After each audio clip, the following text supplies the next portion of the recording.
சரி. மகனாகி சுப்பிரமணியன் வந்து தலை கொடுத்தார். சரிதான். அங்கே அம்மையான பார்வதி அம்மை பார்த்து சந்தோஷம் அடைந்தார்கள். சரி.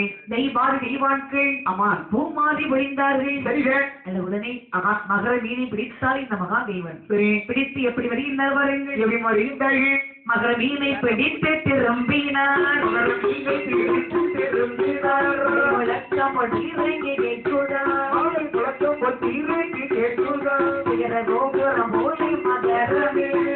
கோபுரம் போலே கப்பலின் மேலே தெரியுதா.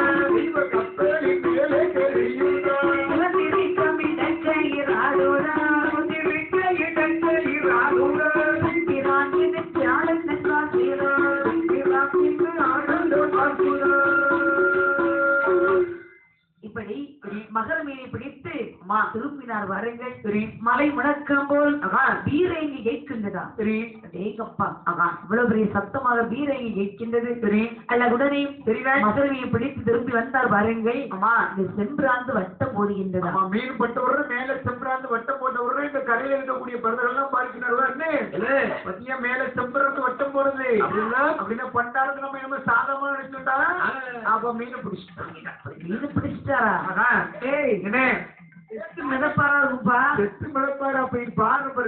கோபுரம் போல அந்த மகர மீனுடைய முதுகு தெரிந்து பாருங்க.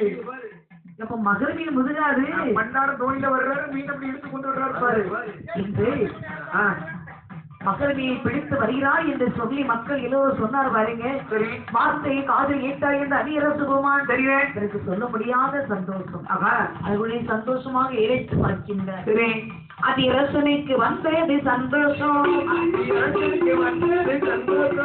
கடலிலே அச்சாறு வந்தோண்டார். கூடி நின்ற ஜனங்கள் பயப்பட காட்டி மகரம் குடிச்சோடா. கூப்பிட தூரத்து கப்போ